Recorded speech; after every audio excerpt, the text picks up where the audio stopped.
सांगलीच्या मिरज शासकीय रुग्णालयातील बाळ चोरी प्रकरणात आता सामाजिक संघटना आक्रमक झाल्यात। बाळ चोरीला जाऊन 2 दिवस उलटले तरीही बाळाचा शोध लागलेला नाहीये। दरम्यान बाळ चोरीच्या घटनेला जबाबदार असणाऱ्या शासकीय रुग्णालय प्रशासनाच्या अधिकारी आणि सुरक्षा रक्षकांवर कारवाई करण्याची मागणी करण्यात आली। डॉक्टर बाबासाहेब आंबेडकर चळवळीच्या वतीनं डॉक्टर महेश कुमार कांबळे यांनी संबंधित दोषी अधिकारी आणि सुरक्षा रक्षक यांच्यावर निलंबनाची कारवाई करावी, अन्यथा शासकीय रुग्णालय बंद पाडण्यात येईल असा इशारा दिलेला आहे।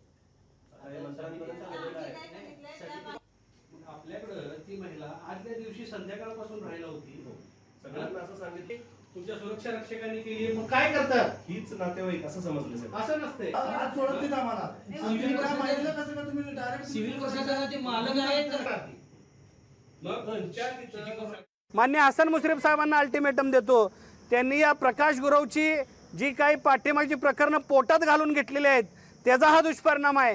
तात्काळ या प्रकाश गुरवला इथून त्याची हकालपट्टी करावी आणि एक सक्षम कार्यतत्पर अधिष्ठाता या सांगली मिरज शासकीय वैद्यकीय रुग्णालयाला नेमावा, अन्यथा आम्ही बाळ आज किंवा उद्या दुपारपर्यंत जर बाळ मिळालं नाही तर शासकीय वैद्यकीय जे रुग्णालय आहे मिरजेतलं या रुग्णालयाचं कामकाज बंद पाडू असा जाहीर इशारा देतो।